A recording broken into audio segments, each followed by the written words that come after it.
"We are giving the equity to Brent," my father said without even looking me in the eye. "Now get out, Sophia. You are fired." I stared at the ink drying on the contract in the center of the mahogany table. "So you sold my code?" I asked, my voice trembling not with sadness, but with a rage so cold it burned. My mother laughed as she adjusted her diamond brooch. "We sold our company, darling.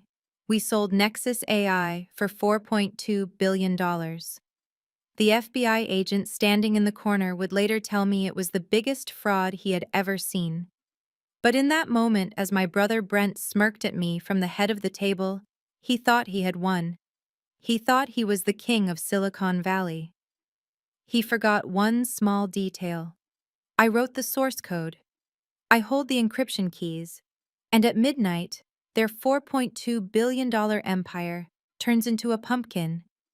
My name is Sophia, and at 29 years old, I am the architect behind the most advanced quantum security software in the world. But to my family, I was just the help. I was the invisible hand that built their throne while they sat on it.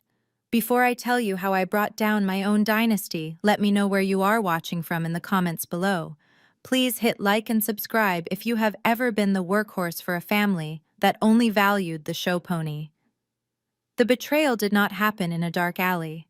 It happened in a glass-walled conference room on the 42nd floor of the Nexus AI headquarters in San Francisco. I walked in expecting a strategy meeting for our upcoming software update. I was wearing my usual black hoodie and jeans, holding a tablet with the patch notes I had spent the last 72 hours perfecting. I had not slept. I had not eaten. I had been coding to ensure our banking clients were secure. But when I opened the door, the air was different. It smelled of expensive cologne and ozone. My father Marcus was sitting at the head of the table where I usually sat.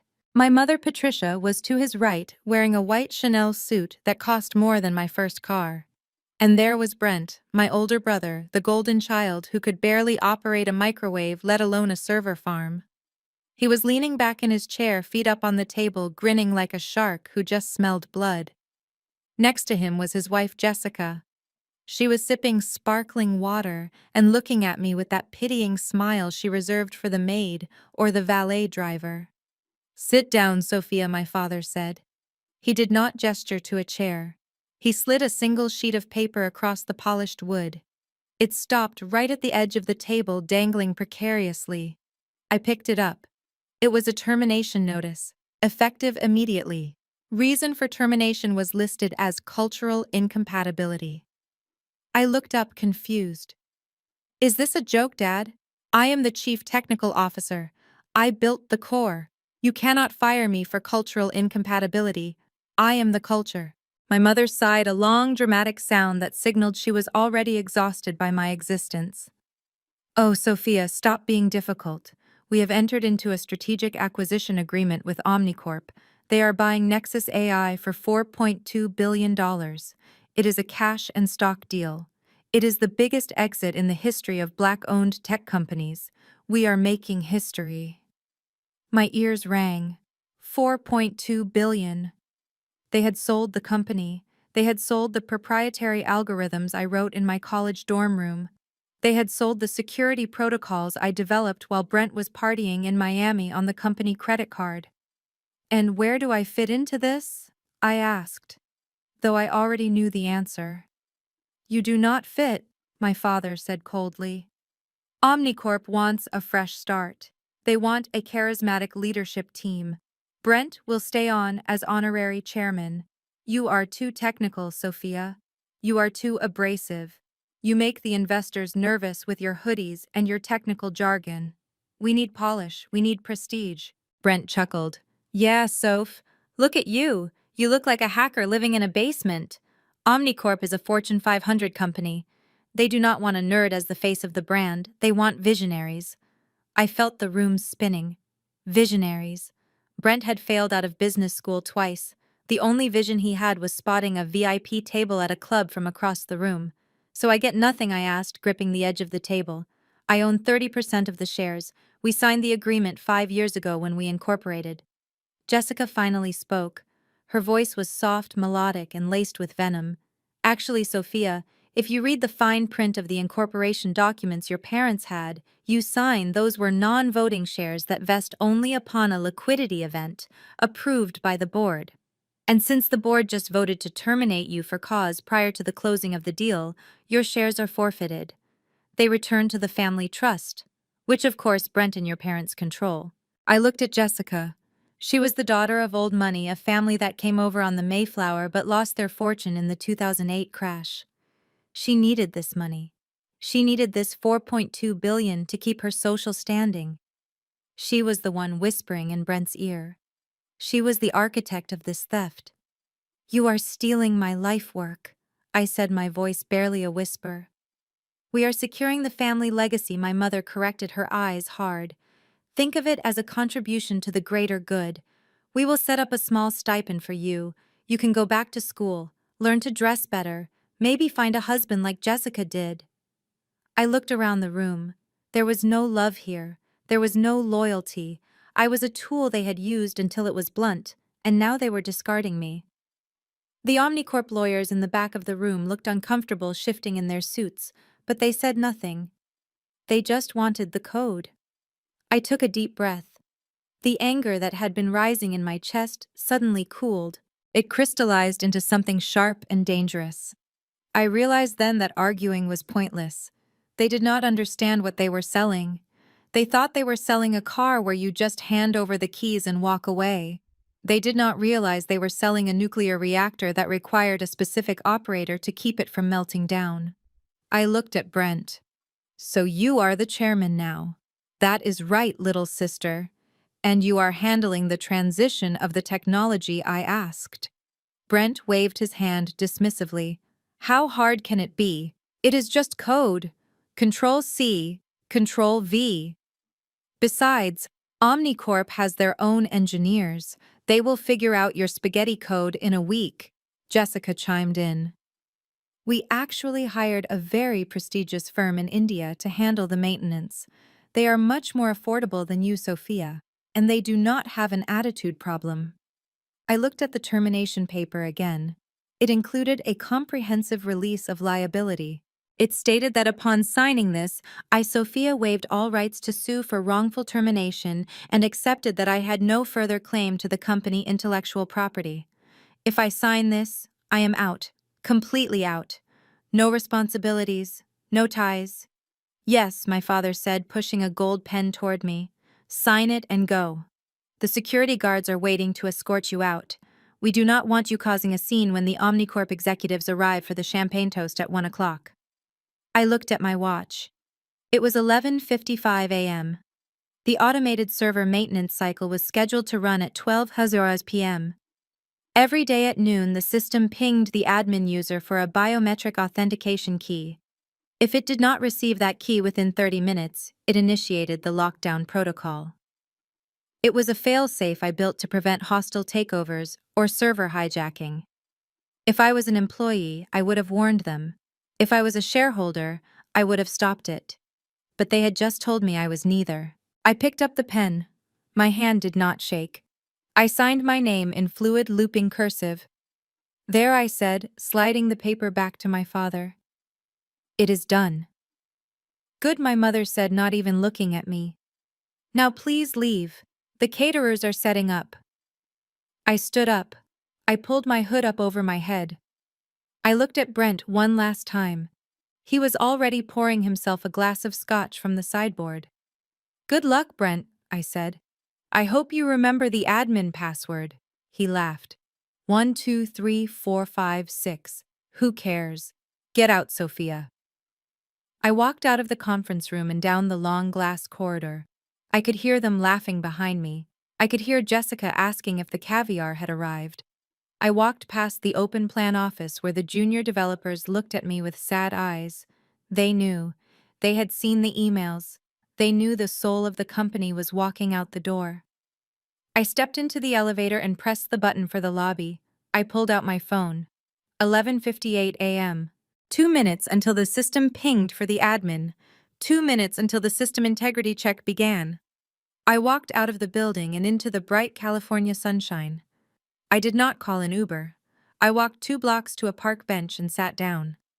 I opened my laptop not to log in but to watch. I pulled up the public status page of Nexus AI. All systems operational. Green lights across the board. 11:59 a.m. My phone buzzed. It was a generic automated notification. Admin authentication required. Please verify biometric key. I swiped the notification away. 12:00 p.m. The status lights on my screen blinked once. Then they turned yellow. Warning. Admin unresponsive. I imagined the scene upstairs, the champagne corks popping, the handshakes, the wire transfer of $4.2 billion initiating between banks. 12:15 p.m. The status lights turned orange. Warning. System instability detected. License verification pending. My phone buzzed again. This time it was a text from a junior engineer inside. Hey Sophia, the dashboard is acting weird. It says license expired. Do you have the new key? I did not reply. I blocked the number. I was not an employee. I had signed the paper. 12:30 p.m. I watched as the status lights on the Nexus AI dashboard turned a deep, violent red. The text on the screen changed from system operational to critical failure. Lockdown initiated. At that exact moment, my phone rang. It was Brent. I let it go to voicemail. Then it rang again. It was my father. Voicemail. Then Jessica. Voicemail. I looked up at the skyscraper I had practically lived in for the last decade. Through the glass windows of the 42nd floor, I could not see details, but I could see movement. Frantic movement. People were running. The $4.2 billion party had just ended, and the hangover was going to be legendary. The champagne was flowing in Malibu. The sun was setting over the Pacific, painting the sky in shades of gold and purple that matched the decor of the victory party perfectly. My brother Brent had rented a sprawling glass mansion on the cliffs for the weekend, a place that cost $50,000 a night, to celebrate what he called the deal of the century. From where I sat in my small rented room, miles away watching the live stream on my phone, it looked like a scene from a music video. Waiters in white tuxedos circulated with trays of caviar and truffle arancini. A string quartet played pop hits near the infinity pool. And there in the center of it all was my family basking in the glow of their betrayal. My mother Patricia was holding court near the fire pit. She had changed into a shimmering gold gown that was far too young for her, but she wore it with the confidence of a woman who believes she has finally arrived. I listened as she told a circle of admiring church friends that this success was divine intervention. She said that the Lord had guided Brent's hand, and that our family was blessed to be the new royalty of Silicon Valley. She did not mention me. She did not mention the 10 years I spent hunched over a keyboard, ruining my eyesight and my posture to build the engine that was now fueling their private jet lifestyle. To her, the code was just magic that happened in the background, irrelevant now that the check had cleared. Jessica was live on Instagram, her phone held high as she spun around to show off the ocean view. She was laughing that tinkling, practiced laugh that used to make me feel small. She pulled Brent into the frame. He looked flushed, a cigar in one hand and a crystal tumbler of scotch in the other. He kissed her on the cheek and shouted to her followers that this was just the beginning. He called himself a disruptor. He said he was going to change the world. The comments section was flooding with heart emojis and people asking for loans. It was a masterclass in vanity. But while the music played in Malibu, a very different scene was unfolding 300 miles north in the server rooms of Omnicorp. I knew the schedule. I knew that at 6 o'clock sharp, the Omnicorp engineering team would attempt the first stage of the integration. They would try to migrate the Nexus AI core into their global banking infrastructure. It was a delicate procedure like a heart transplant. And they were about to discover that the heart they had bought was missing a beat. I imagined the scene, the hum of the cooling fans, the nervous energy of the junior developers, the lead engineer typing in the command to initiate the merge. They would expect a seamless transition. They would expect the green status lights to ripple across their monitors like a wave. Instead, at 6:05 p.m., the first warning siren would have sounded. Back in Malibu, the party was reaching its peak. Brent clinked his glass with a spoon, demanding silence. The crowd hushed, turning their eager faces toward him. He stood on a raised platform by the pool, looking out over the ocean with a look of supreme self-satisfaction. "I just want to say," Brent began, his voice booming, "that today proves that vision is everything. Some people get bogged down in the details. They get stuck in the weeds. But true leadership is about seeing the big picture. It is about knowing when to make the hard choices. And we made the right choice. Nexus AI is the future, and the future belongs to us." The crowd cheered. My father clapped harder than anyone, beaming with pride at the son who had never worked a real day in his life. At that exact moment, across the state, the screens in the Omnicorp control room went black. A collective gasp would have gone through the room. Then a single line of text appeared in jagged red pixelated font. "Unauthorized user. License revoked by owner Sophia Labs." The Omnicorp engineers would have panicked. They would have tried to bypass it. They would have tried to reboot. But I had written the kernel myself. It was designed to detect tampering. When they tried to force the integration without my biometric key, the system did exactly what I programmed it to do. It assumed it was under attack. It initiated the Scorched Earth protocol. The red text on their screens would have started a countdown. "Data encryption in progress. Access denied." In Malibu, the music was still playing, but the vibe shifted when Brent's phone started to ring. It was not a normal ring. It was the special urgent tone he had assigned to the VIP contacts. He pulled it out of his pocket and looked at the screen. His grin widened. "It is Sterling," he announced to the crowd, referring to the CEO of Omnicorp. "He is probably calling to congratulate me personally on the closing." The crowd murmured in appreciation. This was the ultimate flex. A personal call from one of the most powerful men in tech. "Put it on speaker," Jessica squealed, clapping her hands. Let everyone hear. Brent, drunk on his own ego, did not hesitate. He tapped the speaker icon and held the phone up like a trophy. "Mr. Sterling." Brent said smoothly, "I assume you are calling to tell me the integration is going smoothly. We are just having a little celebration here in Malibu." There was a pause. A silence so heavy it seemed to suck the air out of the party. Then a voice exploded from the phone speakers. It was not a congratulatory voice. It was a guttural roar of pure, unadulterated rage that echoed off the glass walls of the mansion. "You idiot!" Sterling screamed. The sound was distorted by the volume, making it sound even more terrifying. "You sold me a brick?" Brent's smile faltered. "Excuse me, do not play dumb with me." "You fraud?" Sterling yelled, his voice shaking with fury. "My entire engineering team is locked out. The system is displaying a license revocation notice from a Sophia Labs." "Who the hell is Sophia Labs?" The name hung in the air like a curse. I saw my mother's face go pale beneath her makeup. I saw my father drop his champagne flute. It shattered on the patio, but no one looked down. Brent stammered, holding the phone with both hands now as if it were a live grenade. That is just a glitch. Sophia is my sister. She was a low-level employee. We fired her this morning. She must be playing a prank." "A prank?" Sterling roared. "This is not a prank. This is a global banking crisis. The software has initiated a lockdown. It has encrypted the interface. It is asking for a biometric admin key that you assured me was transferred with the sale. You told me you owned the intellectual property."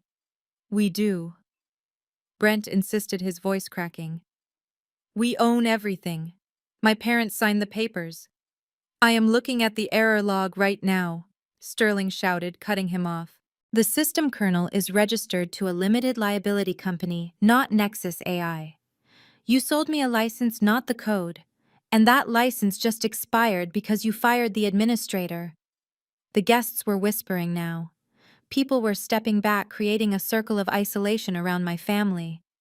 The illusion of the Golden Dynasty was cracking in real time. "Fix it," Sterling demanded. "Get your sister on the phone. Get the key." or I swear to God I will have the FBI at your front door before the ice in your drink melts." The line went dead. The silence that followed was absolute. The string quartet had stopped playing. The ocean waves crashed below, sounding suddenly ominous. Brent stood there, the phone still held up in the air, his face a mask of confusion and terror. Jessica was the first to move. She rushed over to him, grabbing his arm. What did he mean? What did he mean? "Sophia owns it. You said she was just the help." I thought she was—" Brent whispered. My mother marched up to them, her composure shattering. "Fix this, Brent. Call her. Tell her to stop this nonsense right now. She is ruining everything." Brent fumbled with his phone. His hands were shaking so badly he dropped it once before picking it up. He dialed my number. I watched the screen of my phone light up. Big Brother was calling. I let it ring. 1, 2, 3. In the video, I saw Brent pacing, sweating. Pick up, pick up, pick up," he muttered. I let it go to voicemail. He called again, then my father called, then Jessica. I silenced my phone and leaned back on the park bench. The sun had fully set now and the air was getting cool. I pulled my hoodie tighter around me. They were just beginning to understand the magnitude of their mistake. They thought they could erase me.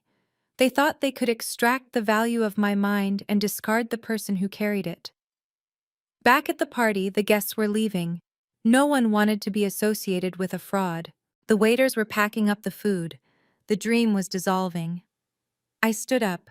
I had a long night ahead of me. I knew what would happen next. They would try to bully me. Then they would try to sue me.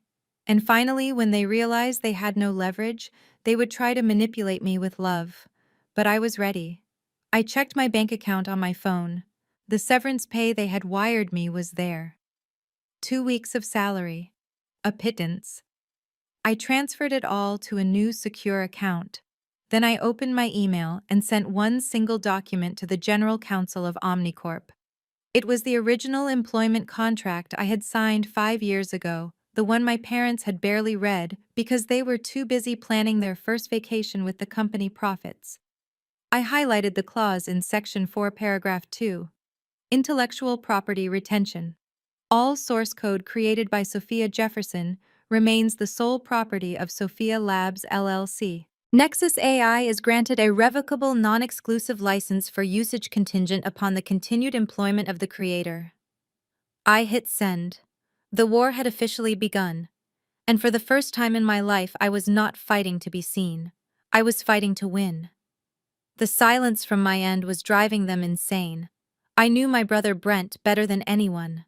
I knew that silence to him felt like an insult. He was used to me arguing, used to me pleading for them to listen to logic. My silence meant I was no longer playing their game, and that terrified him. So true to form, he decided that if I would not answer the phone, he would force me to answer the door. An hour after the disastrous call with the CEO of Omnicorp, Brent's Aston Martin screeched into the parking lot of my apartment complex in downtown San Francisco. It was a modest building, nothing like the glass towers he preferred. I had lived there for 5 years, keeping my overhead low, while I reinvested every spare dollar into my private servers. He did not come alone. Through the security feed I was monitoring from my new location, I saw him storming toward the lobby entrance. He had brought Jessica, who looked furious, still wearing her party dress, and 2 large men in suits, who I recognized as private security from the event. He bypassed the intercom.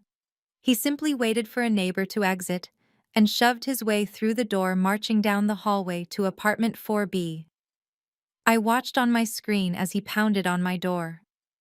"Open up, Sophia," he shouted, his voice echoing in the empty hallway. "Open up, or I will have these gentlemen break this door down. You are going to fix this glitch right now, and then you are going to apologize to Sterling." He waited. No answer. He pounded again, harder this time.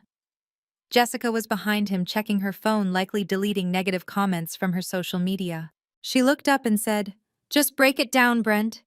She is probably inside hiding like a coward." Brent nodded to the security guards. One of them stepped forward and kicked the lock. It was a cheap door, It gave way with a splintering crash. They rushed in ready to drag me out by my hair if necessary, but they froze. The apartment was empty. And I do not just mean I was not there. I mean the apartment was a shell. The furniture was gone. The bookshelves were bare. The closet doors were open, revealing nothing but wire hangers. Even the refrigerator was empty, and unplugged, the door propped open to prevent mold.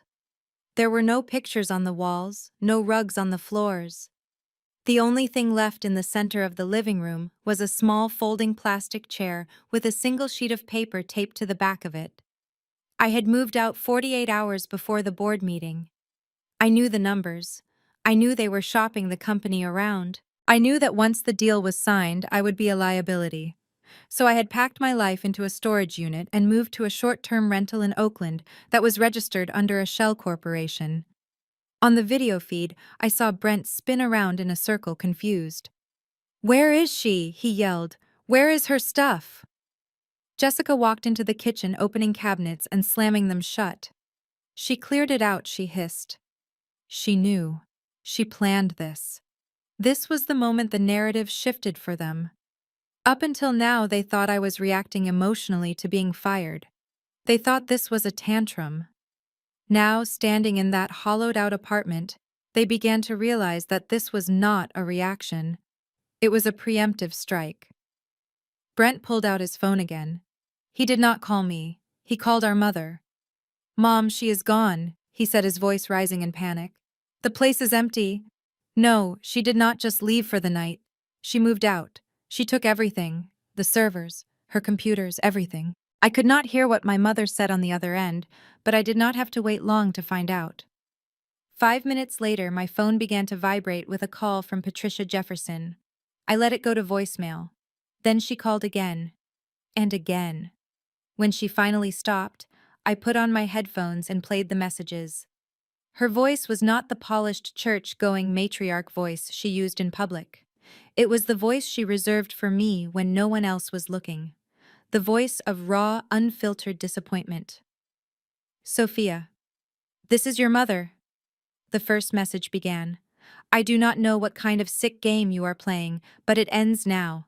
You are embarrassing this family. You are humiliating your brother on the biggest night of his life. We gave you a job when no one else would hire a college dropout. We put clothes on your back. And this is how you repay us. By sabotaging the company. You are ungrateful. You have always been jealous of Brent ever since you were children. Fix the system, Sophia. Or so help me God, I will ensure you never work in this industry again." The second message was softer, more manipulative. "Sophia, it is Mom again. Look, I know you are hurt. I know we should have told you about the sale sooner. But we did it for you. We wanted to secure your future. Brent wants to share the money with you, but he cannot do that if the deal falls through. Just turn the servers back on, honey. Come home. We can talk about this. We are family. You do not turn your back on family." I listened to the messages twice. The first one was anger. The second one was desperation. They still did not get it. They thought I wanted money. They thought I wanted an apology. They did not understand that I simply wanted what was mine. I sat at the desk in my temporary office, surrounded by the humming of my private server racks. The Omnicorp system was still down. The global banking integration was halted. The news cycle was starting to pick up the story. Tech blogs were already speculating about a massive failure at Nexus AI. It was time to clarify the situation. Not with words, but with documentation. I opened my email client. I composed a new message addressed to Brent, my parents Jessica, and CC'd the legal team of Omnicorp. The subject line was simple: Notice of Intellectual Property Violation. I did not write a long emotional letter. I did not explain my feelings. I simply attached a PDF file. It was the employment agreement I had signed 5 years ago, back when Nexus AI was just a startup operating out of my parents' garage. Back then, my father was so obsessed with protecting the company from lawsuits that he insisted I work as an independent contractor through my own LLC, Sophia Labs. He wanted to make sure that if I wrote bad code and we got sued, the family assets would be safe. He thought he was being clever. He thought he was insulating the family from my potential failure. He had never imagined that he was actually insulating my success from the family. In the email, I highlighted Section 14, Paragraph B in bright red. Intellectual property ownership. All code algorithms, architectural structures, and software solutions created by the contractor. Sophia Labs, LLC, shall remain the sole and exclusive property of the contractor. The company Nexus AI is granted a limited, non-exclusive, revocable license to use said software contingent upon the active employment of the contractor. Upon termination of this agreement for any reason, said license is immediately revoked, and all proprietary code must be purged from company servers. I typed a short message in the body of the email. Dear former employers, per the terms of my termination which you signed this morning, my employment has ended. Therefore, per the attached agreement, your license to use the Sophia Labs core architecture has expired effective 12:30 p.m. today. Any attempt to bypass the security lockout to access my property will be considered a violation of the Computer Fraud and Abuse Act. Please cease and desist all unauthorized use of my software immediately. Regards, Sophia. I hit send. I imagined the notification popping up on Brent's phone as he stood in my empty living room. I imagined the Omnicorp lawyers reading it in their high-rise offices in New York, their faces draining of color as they realized the due diligence team had missed the most important document in the data room. My family thought they had fired an employee. They were about to learn they had just fired the landlord of their own digital existence. And I had just changed the locks. The atmosphere in the mahogany-paneled conference room of Henderson and Associates was thick enough to choke on. 24 hours ago, this room would have smelled of expensive coffee and self-congratulation. Now it smelled of stale sweat and panic. My family sat on one side of the long table looking like monarchs in exile. My father Marcus was pale, his hands gripping the leather armrests of his chair so tightly his knuckles were white. My mother, Patricia, was nervously twisting her wedding ring, her eyes darting around the room as if looking for an exit. And Brent, my brother, the so-called CEO, looked like a child who had broken a vase and was waiting for a spanking. Across from them sat Mr. Henderson, the family's longtime attorney.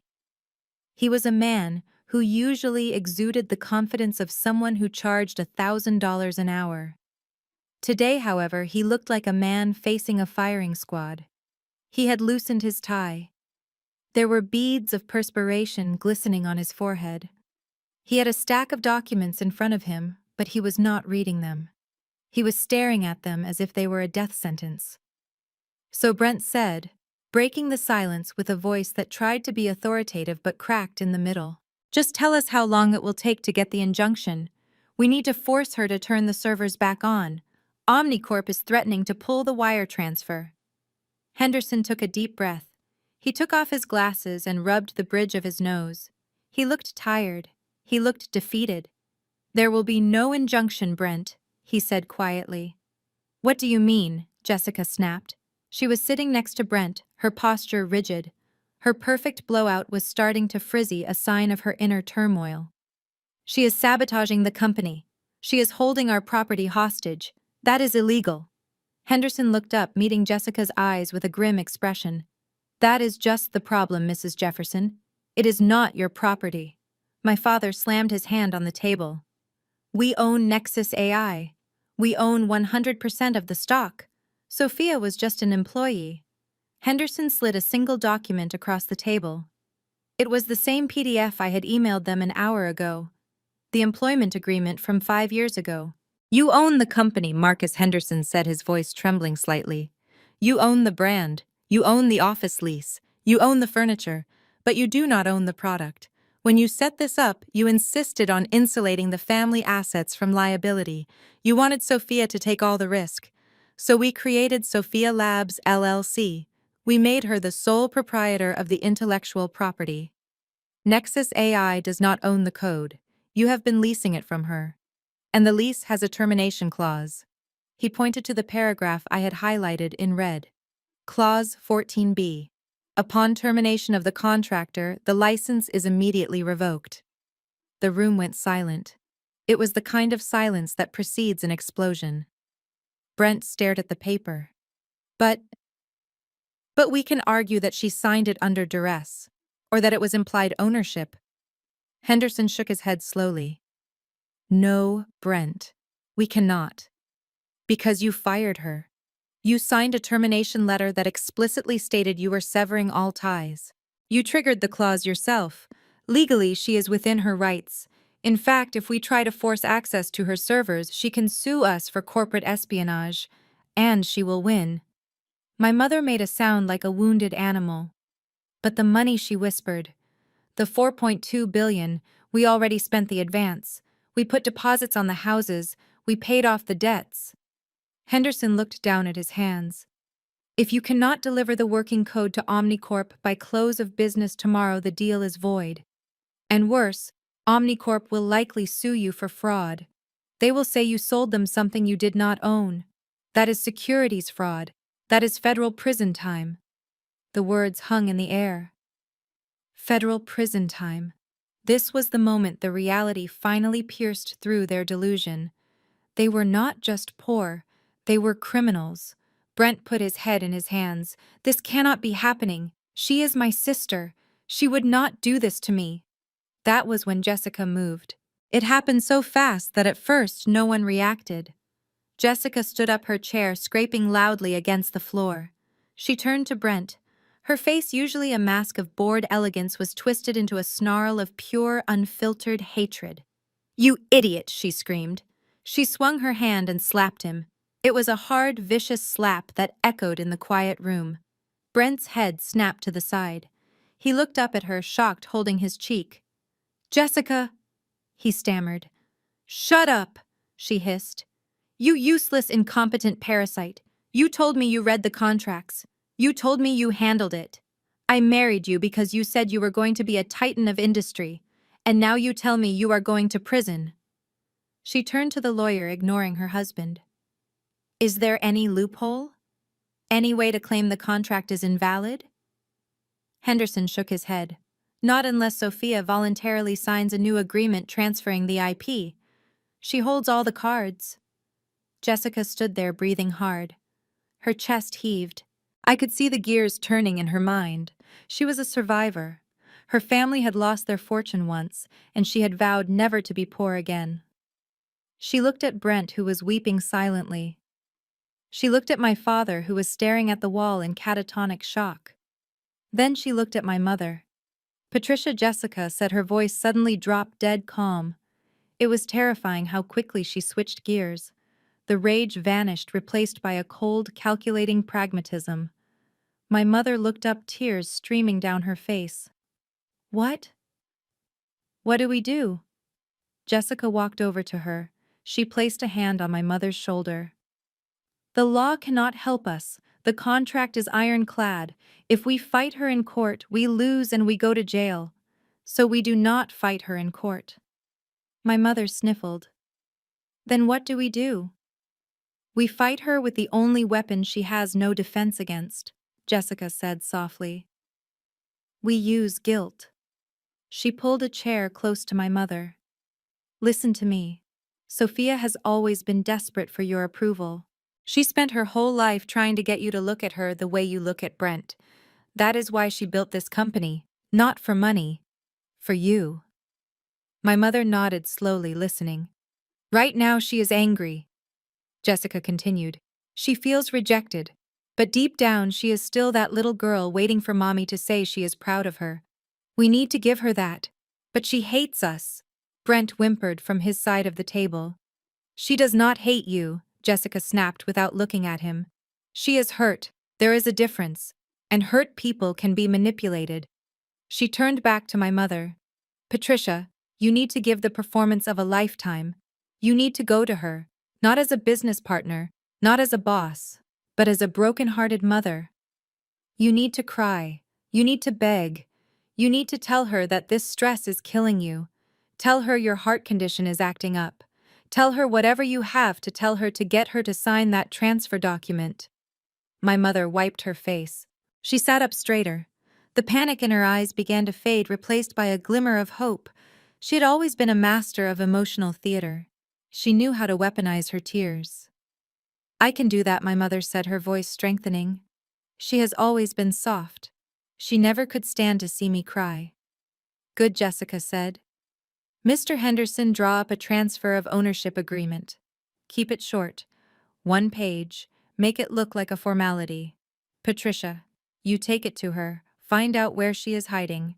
Go alone. Wear something old. Do not wear the Chanel. Look frail." I watched all of this through the security camera I had tapped into in the lawyer's office hours ago. It was easy. Their password was password 123. I watched my mother stand up. I watched her walk to the bathroom attached to the conference room. When she came out 5 minutes later, she was transformed. She had washed off her makeup. She had taken off her diamond earrings and put them in her purse. She had even messed up her hair slightly, pulling a few strands loose to frame her face. She slumped her shoulders. She no longer looked like the arrogant matriarch who had fired me that morning. She looked like a fragile, elderly woman who had the weight of the world on her shoulders. She looked at Jessica.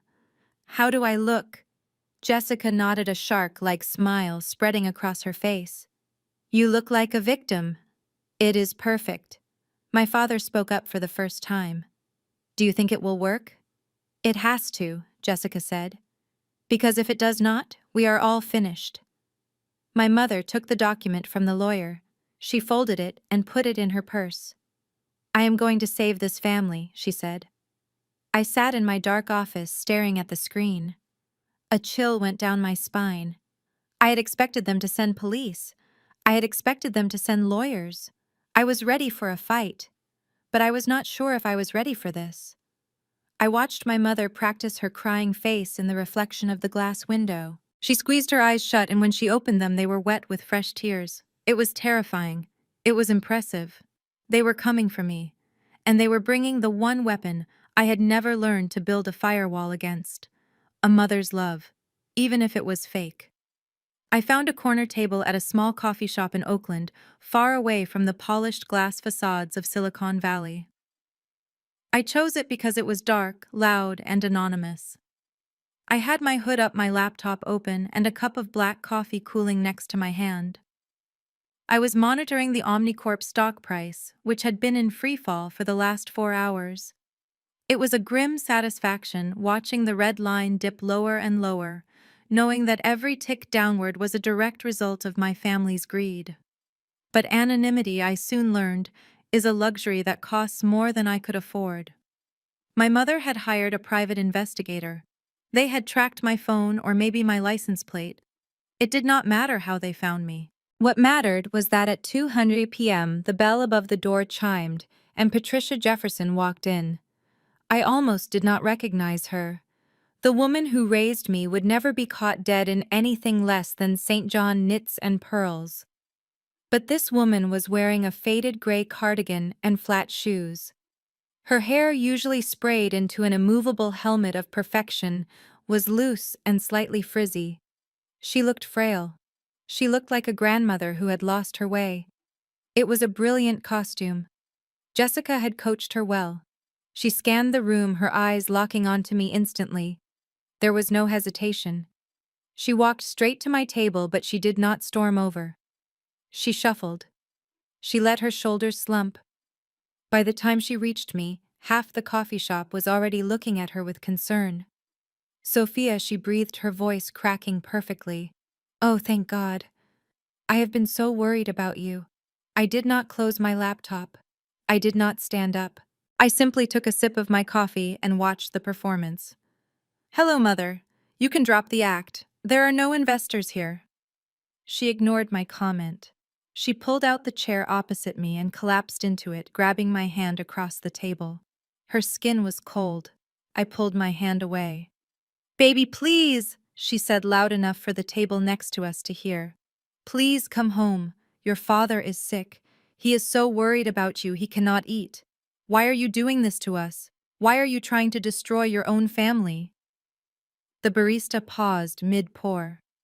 The couple at the next table stopped talking. Phones started to come out. This was exactly what she wanted. A public scene. A narrative where I was the villainous, ungrateful daughter abandoning her elderly parents. I lowered my voice. Stop it. I am not destroying anything. I am just enforcing the contract you signed. You fired me, remember? My mother began to cry. Huge wet tears rolled down her cheeks. We were under so much pressure, Sophia. We made a mistake. But you are ruining your brother's life. He is going to go to prison. Do you want that? Do you want to see your big brother in a cage? I looked at her. Really looked at her. For 30 years I had craved this woman's attention. I had won science fairs, coding competitions, and scholarships, all hoping to see a spark of pride in her eyes. But the only time her eyes lit up was when Brent managed to tie his own shoes. I leaned forward. Do you remember when I was 12 years old, Mom? She blinked, confused by the sudden shift. What, Sophia? Focus. We are talking about the deal. No, I said, keeping my voice steady but hard as steel. We are talking about sacrifice. Do you remember the Westinghouse Science Talent Search? I won first place in the state. The prize was a $50,000 scholarship bond. It was supposed to pay for my tuition at MIT. My mother stiffened. Her tears paused. Why are you bringing up ancient history? Because I never saw that money. I continued. I went to the bank the day I got accepted to college and the account was empty. You and Dad had cashed it out. And the next day, Brent pulled into the driveway in a brand new Mustang. The coffee shop was silent now. People were openly recording. My mother's face flushed. It was not shame, it was anger.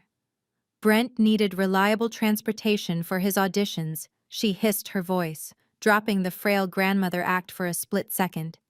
He was trying to make something of himself. You were smart. We knew you could get another scholarship. We knew you would figure it out. You always figure it out. I laughed. It was a dry, humorless sound. That is, it isn't it, you punish competence. You saw that I could survive, so you decided I did not need protecting.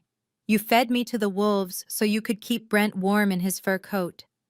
Well, guess what, Mother? I survived the wolves, and now I am leading the pack. She stood up her chair, scraping violently against the floor. The frail act was slipping. The real Patricia was fighting to get out. You selfish little girl. We gave you life. We put a roof over your head, and now you are holding us hostage over some computer code. It is just typing, Sophia. It is not real work. Brent is a CEO. He builds relationships. He has a future. You are just a mechanic. There it was, the truth. The people recording on their phones gasped. The cruelty was so naked, so raw that it sucked the air out of the room. I stood up too. I was taller than her now. I was not the 12-year-old girl crying over a stolen scholarship anymore. The price of the mechanic just went up, I said. And by the way, that car you bought him, he crashed it 3 weeks later while driving drunk. You covered that up too. You have spent your whole life cleaning up his messes with my money. But this mess, this $4.2 billion mess, this one is on the house. My mother looked around the room. She realized she had lost the audience. The poor mother narrative had crumbled the moment she minimized my career and justified stealing my childhood money. Her face twisted into a mask of pure venom. You will regret this, she spat. You will die alone, Sophia. No man will ever want a woman who destroys her own blood. I picked up my phone. It had been propped up against my coffee cup the entire time, the camera lens facing her. Actually, I said, tapping the screen. I think the internet disagrees. I have been live streaming this conversation to my Twitch channel for the last 10 minutes. There are 14,000 people watching right now. And looking at the chat, they do not think I am the one who is going to die alone. My mother's face went white. She looked at the phone, then at me, then at the patrons holding up their own devices. The realization hit her like a physical blow. This was not just a private argument. This was a public execution of her reputation. She grabbed her purse. She did not say another word. She turned and ran out of the coffee shop, stumbling in her flat shoes, pushing past a waiter who dropped a tray of glasses. I watched her go. My heart was pounding against my ribs like a trapped bird. It did not feel good. It did not feel like victory. It felt like cutting off a gangrenous limb. It hurt, but I knew it was the only way to survive. I looked down at my phone. The chat was moving so fast it was a blur of support. Run, girl, run. That mom is toxic. Justice for Sophia. I ended the stream. I closed my laptop. I left a $20 bill on the table for the coffee I barely touched. As I walked out into the cool Oakland afternoon, I knew two things. First, my mother would never forgive me for exposing her. And second, Jessica would not make the same mistake. My mother had tried emotional manipulation and failed. Jessica would try something much more tangible. She would try to destroy me professionally. My phone buzzed. It was an alert from my server monitoring system. Someone was attempting a brute force attack on the firewall. The IP address was tracing back to a boutique hacking firm in Russia. Jessica was not wasting any time. The emotional warfare was over. The digital siege had begun. The digital siege from Russia was annoying, but it was nothing I could not handle. I routed the traffic into a honeypot server, let the hackers think they were making progress, and then flooded their systems with a terabyte of junk data that would take them weeks to sift through. That was the easy part. The hard part was the text message I received at 4:00 p.m. It was from Jessica. It did not contain a threat or a plea. It simply listed an address: the Rosewood Sand Hill, the most exclusive hotel in Silicon Valley, where venture capitalists decided which startups lived and which died over $20 cocktails. I knew why she chose it. It was her turf. It was a place where money whispered and power was measured by who you knew, not what you built. She wanted me to feel out of place. She wanted to remind me of the hierarchy. I put on a clean blazer over my hoodie, not to blend in but to show I was ready for business. When I arrived, the hostess looked at my sneakers with disdain, but led me to a private booth in the back. Jessica was already there. She was sipping a glass of Sauvignon Blanc, looking every inch the aristocrat. She was wearing a white power suit that cost more than my first server rack. She did not stand up. She did not smile. She simply gestured to the empty seat across from her. "You are late," she said, checking a diamond-encrusted watch. I sat down. "I did not order a drink. I have been busy fighting off the hackers you hired, Jessica." She waved a hand dismissively. "I do not know what you are talking about. I am just a concerned sister-in-law trying to mediate a family crisis." "Cut the act," I said, leaning back. Mom tried the emotional route. It failed. Now here you are. Let me guess. You are going to try to bribe me, or maybe threaten to sue me." Jessica laughed. It was a cold, sharp sound. "Sue you? No. That takes too long. And bribe you? Please. We both know you have too much pride for that." "No, Sophia. I am here to give you a reality check." She leaned forward, her blue eyes locking onto mine. "You are a talented coder, Sophia. I will give you that. But you are naive. You think this is about rights and contracts. You think because you are right, you are going to win. But look around you." She gestured to the room filled with wealthy, mostly white men in suits. "This is the real world," she said, her voice dropping to a conspiratorial whisper. "And in this world, reputation is everything. My family has been in this country since the revolution. My father plays golf with senators. My uncle sits on the board of 3 major tech conglomerates." I stayed silent, letting her play her hand. She took a sip of wine. "You are a black woman in the tech industry, Sophia. You know how hard you had to work just to get your foot in the door. You know how quickly that door can slam shut. If you persist in this, if you embarrass my husband and ruin this deal, I will make it my personal mission to ensure you never work again." She paused to let the threat sink in. "I will make a few phone calls," she continued. "I will label you as difficult, unstable, a liability. I will have you blacklisted from every major firm from here to New York. You will not be able to get a job fixing printers at a library, let alone architecting security systems. You will be erased. It was a good speech. It was designed to trigger every insecurity I had ever felt as a minority in a field dominated by people who looked like her. She was weaponizing her privilege, sharpening it into a blade and holding it to my throat. I looked at her. I looked at the confidence radiating off her. She really believed she held the power. She really believed that her last name was a shield that could protect her from math. "Are you finished?" I asked calmly. Jessica raised an eyebrow. "I am waiting for you to sign the transfer papers." I reached into my bag. Jessica smiled, thinking I was reaching for a pen. Instead, I pulled out a folder. It was not thick. It contained just 3 sheets of paper. I slid it across the table. "What is this?" she asked, looking down with distaste. "Open it," I said. She flipped open the folder. I watched her eyes scan the first page.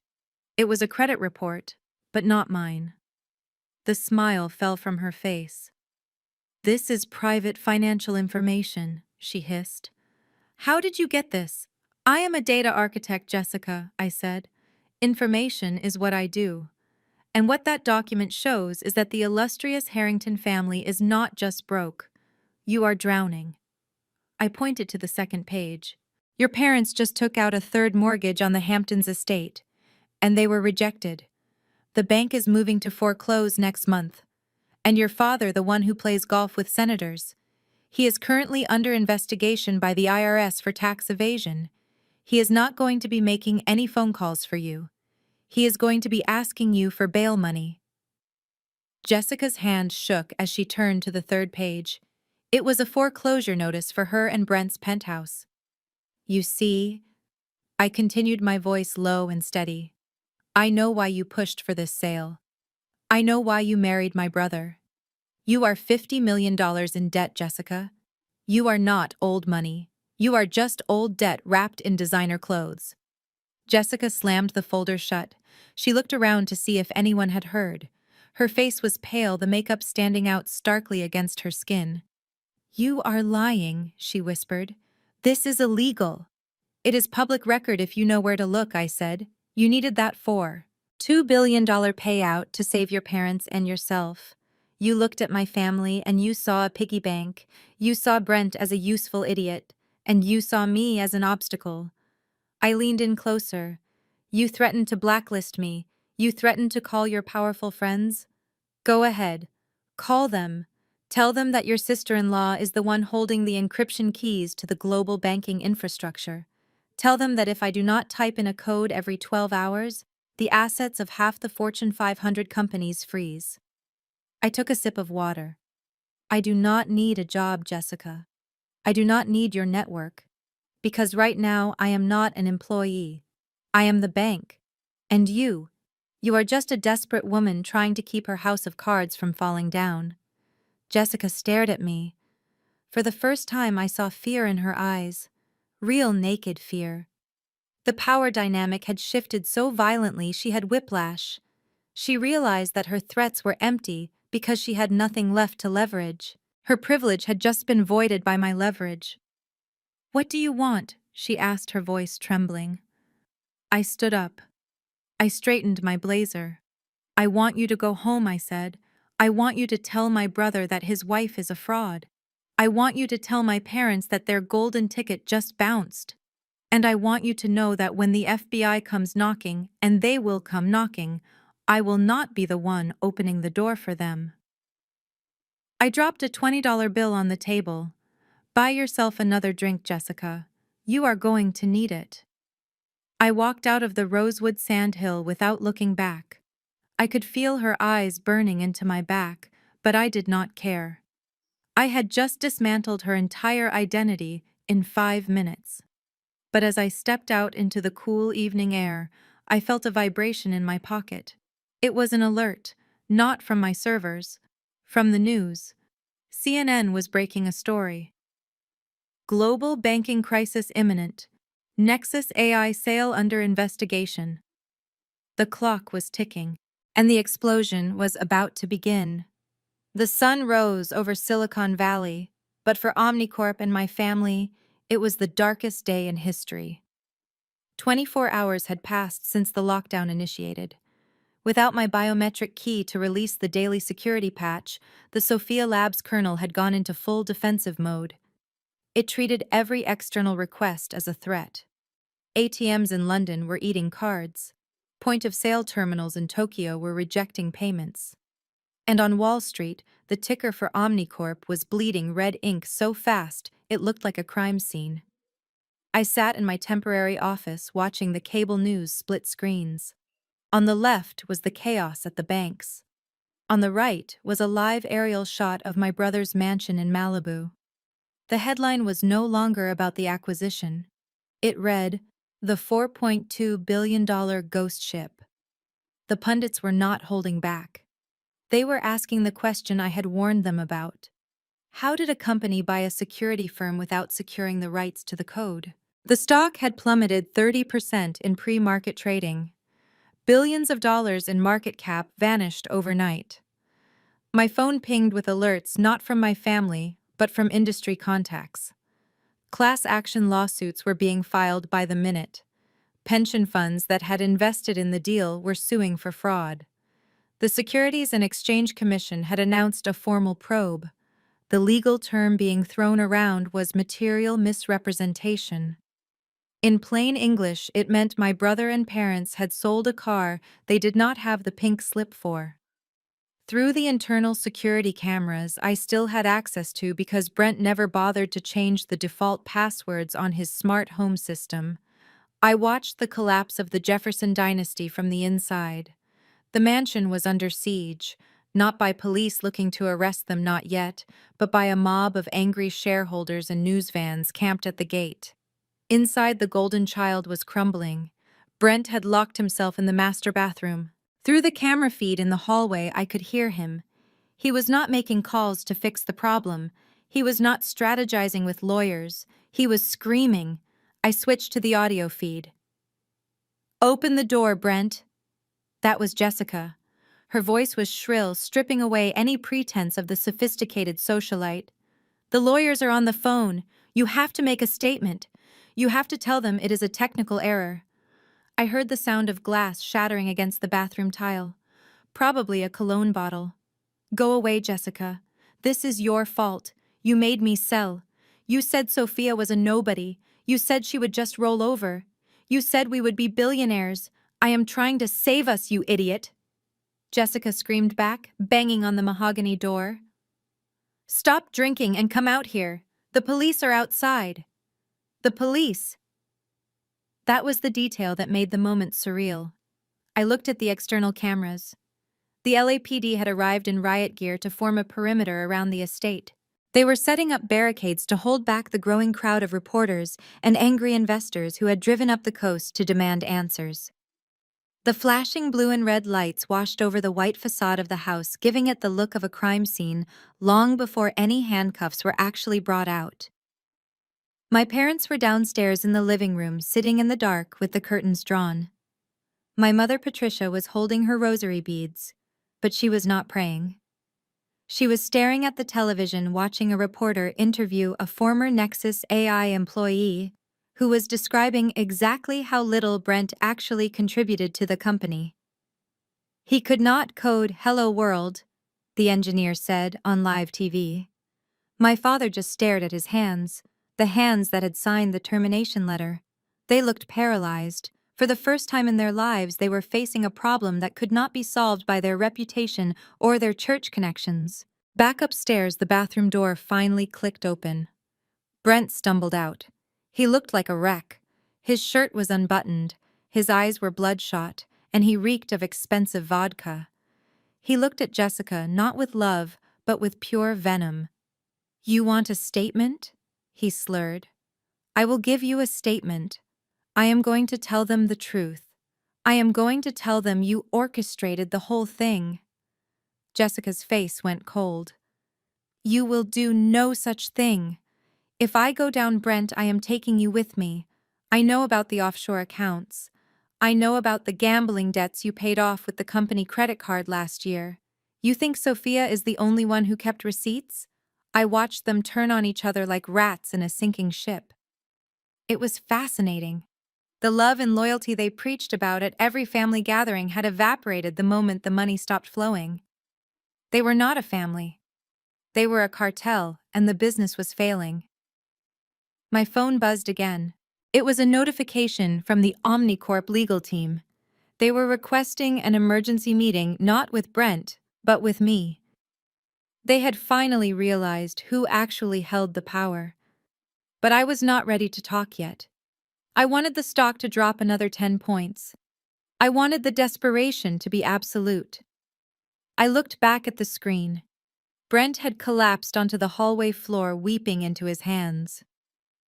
Jessica was standing over him, looking at her phone, frantically checking her own bank accounts, likely realizing that her assets were already being frozen by the impending lawsuits. The chaos outside was getting louder. Someone threw a rock over the gate, smashing the windshield of Brent's Aston Martin. The police moved in to push the crowd back. It was a perfect tragedy. And the best part was, I did not have to lift a finger. I just had to sit back, drink my coffee, and let the truth do its work. They had built their castle on sand, and now the tide was coming in. Dưới đây là nội dung phần 8 của kịch bản được viết tiếp nối mạch truyền, đảm bảo độ dài và văn phong thân thiện với dòng đọc AI, không chưa kỳ từ là diễn biến liên tục. The raid happened at exactly 5 in the morning, just as the fog was lifting off the Pacific Ocean. I was awake, sitting in my command center with a mug of herbal tea, watching the monitors. I knew it was coming because I had seen the warrant hit the federal database 10 minutes prior. My family, however, was sleeping the deep, dreamless sleep of the delusional. They thought the worst was over. They thought the angry mob at the gate was their biggest problem. They were wrong. The silence of the Malibu morning was shattered not by a doorbell, but by the mechanical roar of a battering ram taking the front gates off their hinges. Through the high-definition security cameras that Brent had paid $50,000 for, I watched a convoy of black SUVs swarm the driveway like a colony of aggressive ants. These were not the local police who had been politely guarding the perimeter yesterday. These vehicles had no markings, but the men jumping out of them wore navy blue windbreakers with 3 bright yellow letters emblazoned on the back. FBI. I turned up the volume on the internal microphones. The sound of the front door being breached was sickeningly loud, a crack of splintering wood that echoed through the cavernous marble foyer. Federal agents' voice boomed deep and authoritative. Search warrant. Everyone show me your hands. Do it now. Upstairs in the master suite, I saw Brent bolt upright in bed. He looked disoriented, his hair sticking up in every direction. He grabbed his silk robe, stumbling over the empty bottles of vodka scattered on the floor. For a split second, the idiot actually thought they were there to help him. I heard him yelling as he ran into the hallway. Finally, he shouted, his voice cracking with relief. It is about time you got here. My sister is the one doing this. You need to arrest her. She is hacking the banks. He ran down the grand staircase, tying his robe, expecting to be greeted by officers ready to take his statement. Instead, he was met by the barrel of an assault rifle pointed directly at his chest. Get on the ground, the lead agent screamed. Hands behind your head, now. But I am the victim, Brent stammered, freezing halfway down the stairs. I am the CEO. Get on the ground, the agent repeated, not lowering his weapon. I watched my brother, the man who had strutted around parties, claiming he was a god among men, slowly sink to his knees on the cold marble. He was shaking so hard his teeth were chattering. 2 agents moved in, zip, tying his hands behind his back with a professional efficiency that offered no comfort. Meanwhile, down the hall in the guest wing, a different drama was unfolding. My parents had been awake. I checked the camera feed in their room. My mother, Patricia, was not cowering in fear. She was in full panic mode. She was moving with a frantic energy I had never seen before. She was stuffing documents into her oversized Hermes Birkin bag. I zoomed in. I recognized the papers. They were the wire transfer confirmations for the offshore accounts in the Cayman Islands. They were the receipts for the houses they had put down payments on. And most damning of all, They were the printed emails between her and Jessica discussing how to hide the assets before the deal closed. She zipped the bag shut and threw a shawl over it. She grabbed my father's arm. "Marcus, say nothing," she hissed. "Do not say a word. Let the lawyers handle it." They opened the bedroom door just as agents were coming down the hall. My father put his hands up immediately, looking like a man who had accepted his fate. But my mother clutched that bag to her chest like it contained the crown jewels. "Ma'am, put the bag down," an agent ordered, stepping forward. My mother tried to summon her signature imperious tone. "This is my personal property. You have no right to touch my things. I am Patricia Jefferson. Do you know who we are?" The agent did not blink. "We know exactly who you are, Mrs. Jefferson. You are a suspect in a federal securities fraud investigation. Put the bag down, or you will be charged with obstruction of justice." She hesitated. For a moment I thought she was actually going to fight him. Her knuckles were white on the leather handles. She looked at the bag, then at the agent, then back at the bag. In that bag was the evidence of their greed. It was the proof that they knew exactly what they were doing. If she gave it up, it was over. She tried to pivot, maybe to run back into the room, maybe to throw the bag onto the balcony, but she was too slow. The agent grabbed the strap. My mother shrieked a high-pitched sound of pure indignation. "That is mine," she screamed, pulling back. "You cannot take our money. We earned it." It took two agents to pry her fingers off the handles. When they finally wrestled the bag away, she collapsed against the wall, sliding down until she hit the floor. She did not cry this time. She just stared at the bag as the agent opened it and began sifting through the incriminating documents right there in the hallway. "Well," the agent said, holding up the offshore bank statement, "it looks like we found the money trail." Downstairs, they were rounding everyone up in the living room.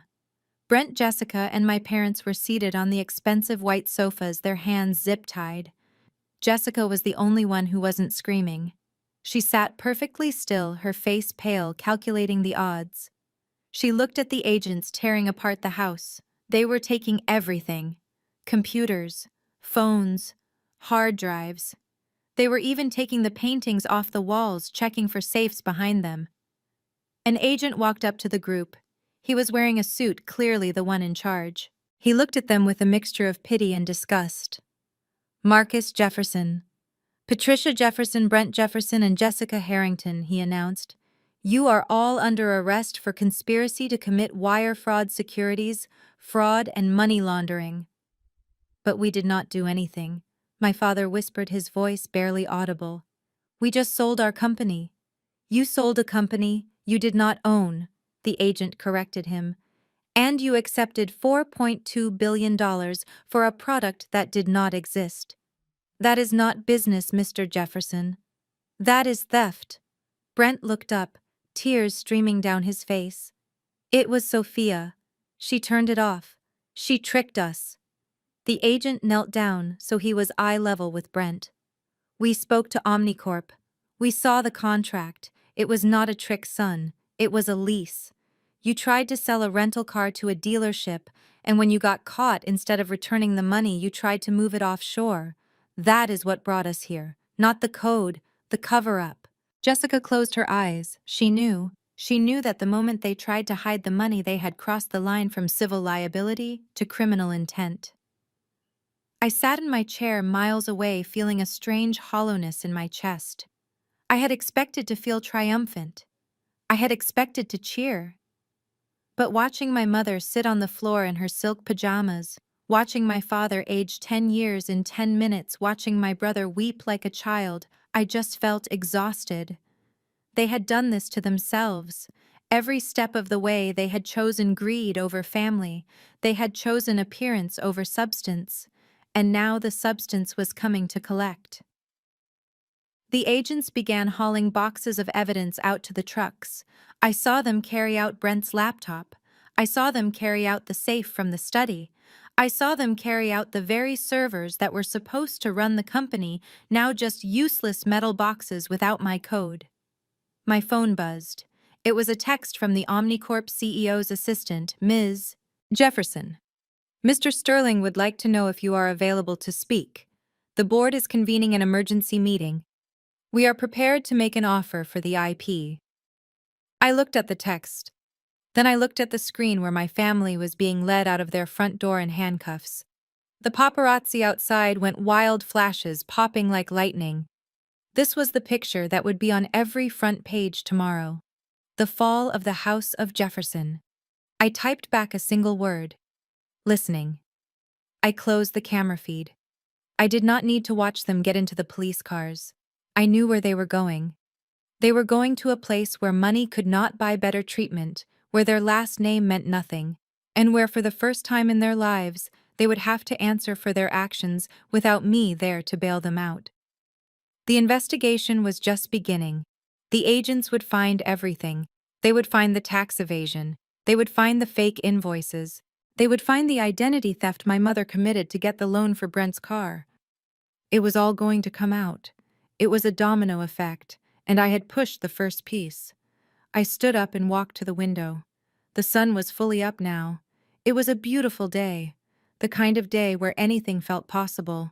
For my family, it was the end of the world. But for me, for the first time in 29 years, it felt like the beginning. The Malibu mansion had transformed from a palace into a high-security prison. The ankle monitors strapped to their legs blinked with a menacing green light, a constant reminder that their freedom now extended only to the perimeter of the property line. The FBI had confiscated their passports and frozen their primary bank accounts, leaving them trapped in a house filled with expensive furniture, but devoid of any warmth. I watched them through the cameras, expecting to see them huddled together for comfort, planning their defense. Instead, I was witnessing a cage match. The stress of the indictment had stripped away the veneer of civility, revealing the rot beneath. It started in the kitchen. My father Marcus was pacing back and forth holding a glass of tap water because the delivery service for the imported spring water had canceled their account that morning. He stopped and looked at my mother Patricia, who was sitting at the island counter staring blankly at a wall. "This is your fault," Marcus said, his voice low and trembling with a rage I had never seen him direct at her. "You and your obsession with appearances. You and that damn Birkin bag." Patricia looked up, her eyes red-rimmed. "Excuse me, I was trying to save our future. I was trying to protect the assets." "You were trying to protect your vanity," Marcus shouted, slamming the glass down so hard water splashed onto the marble. "You spoiled him, Patricia. You spent 30 years telling Brent he was a genius when he could barely tie his own shoes. You made him think he could run a tech company. You set him up to fail. Don't you dare blame me," Patricia shrieked, standing up. "I did what I had to do because you were too weak. You were always too soft on Sophia. If you had just been a man and forced her to sign the rights over years ago, we would not be in this mess. You let her walk all over us." I watched my father laugh, a bitter, hollow sound. "I let her walk all over us. I was the one who fired her. Remember? I did exactly what you told me to do. I signed the papers because you said Jessica had a plan." Speaking of Jessica, Brent stumbled into the room. He looked worse than he had during the raid. He had not showered, and he was wearing the same clothes he had been arrested in. He pointed a shaking finger at his wife, who was sitting in the breakfast nook furiously typing on a burner phone she had managed to hide from the agents. "She is the one," Brent yelled, his voice cracking. "She is the poisonous snake in this house." Jessica did not even look up. "Lower your voice, Brent. You are giving me a migraine. You ruined my life." Brent screamed, lunging toward her, before stopping himself, leaning against the counter for support. "I was happy being rich and useless. I did not want to be a CEO. You pushed me. You told me I needed to be a titan. You told me to sell the company. You said Sophia was a nobody." Jessica finally looked up. Her eyes were cold, dead sharks swimming in blue water. "I told you to be a man, Brent. It is not my fault you are incapable of rising to the occasion. I gave you a roadmap to billions. All you had to do was not be an idiot for 24 hours. But you could not even do that. You practically confessed to Sterling on the phone." "I am going to tell them everything," Brent sobbed. "I am going to tell the prosecutor that you orchestrated the fraud." That you forged the due diligence reports. Jessica stood up slowly. Go ahead. Who do you think they will believe? The grieving wife who tried to stand by her incompetent husband, or the drunk CEO who signed every single fraudulent document? My name is not on the sale agreement, Brent. Yours is. The room fell into a terrified silence. They realized the truth of her words. Jessica had been careful. She had whispered in ears she had manipulated, but she had kept her fingerprints off the ink. She turned away from them and walked into the living room, dialing a number on her burner phone. I switched camera feeds to follow her. She was calling her father, the man she had bragged about, the man with the senators on speed dial. Daddy. She whispered into the phone, her voice trembling, trying to summon the little girl charm that had always worked before. I need help. The bail hearing is tomorrow. They set it at 5 million. I need you to wire the funds. I could not hear the other side of the call, but I saw Jessica's face crumble. But Daddy, I am your daughter, she pleaded. You cannot leave me here. They are going to put me in a cell. She listened for another moment, and then the phone slipped from her hand and clattered onto the hardwood floor. She stood there frozen. Her father, the old money patriarch, had cut her loose. He was not going to risk his own reputation or his dwindling fortune to save a daughter caught in a federal securities fraud case. He had disowned her. She sank onto the sofa, pulling her knees to her chest. For the first time, Jessica looked small. She looked like exactly what she was, a grifter whose luck had finally run out. Back in the kitchen, the dynamic shifted again. The screaming stopped. A heavy, paranoid silence settled over the room. I zoomed in on the camera feed. I saw my father reach into his pocket and subtly adjust something. He pulled out his phone, tapped the screen, and slid it back in microphone facing out. He was recording. He was recording his wife and son, hoping to catch them admitting guilt so he could cut a deal. Then I saw Patricia do the same thing. She moved her purse closer to Brent, her hand lingering on the clasp where she had hidden a small digital recorder. And Brent, poor stupid Brent, was holding his phone in his hand, the red light of the voice memo app clearly visible if anyone had bothered to look. They were no longer a family. They were 3 drowning rats in a bucket climbing over each other to reach the surface. They were preparing to betray each other to the federal prosecutors. They were building evidence against their own blood to save their own skin. I sat back in my chair, the tea in my mug gone cold. I should have felt vindicated. I should have felt a rush of victory seeing them turn on each other. But instead, I just felt a profound sadness. This was the family I had spent my entire life trying to impress. These were the people I had wanted to love me. And now, seeing them for what they truly were, devoid of loyalty, devoid of love, devoid of honor, I realized I had never really lost anything. Because there had been nothing there to lose. I saved the video file of their argument. I named it evidence of coercion. It might come in handy for my own legal defense, or maybe just as a reminder of why I could never go back. My phone rang. It was the CEO of Omnicorp again. Ms. Jefferson. His voice was respectful, almost deferential. The board is ready? Name your price. I looked at the screen one last time. Jessica was crying on the sofa. Brent was drinking cooking wine from the pantry. My parents were recording each other's silence. I turned away from the monitors. 5 billion, I said into the phone. And one more condition. I want the rights to the family name. They can keep the house if they can pay for it. But the name Jefferson, it belongs to me now. I was done being the daughter. I was done being the sister. I was Sophia Jefferson, and I was the only one worthy of the name. The helicopter ride from the private pad in Oakland to the middle of the San Francisco Bay took only 15 minutes, but it felt like traveling between 2 different dimensions. Behind me, I left a city where news vans were still circling my brother's house like vultures, and where my parents were currently being processed in a federal holding cell.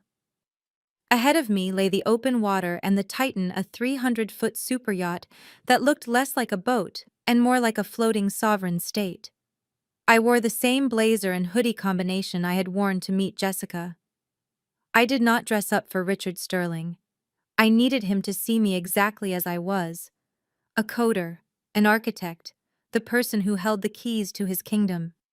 When the helicopter touched down on the teak deck, a team of assistants was waiting to escort me, but Sterling waved them away. He stood alone by the railing looking out at the Golden Gate Bridge. He was a man known for his ruthlessness in business, but as I approached, he turned with a look of genuine appraisal. "Sophia," he said simply. He did not offer a handshake. He did not offer a fake apology. He just nodded at the empty chair across from him. "Thank you for coming." I sat down. The wind whipped my hair around my face, but I did not fix it. I just looked at him.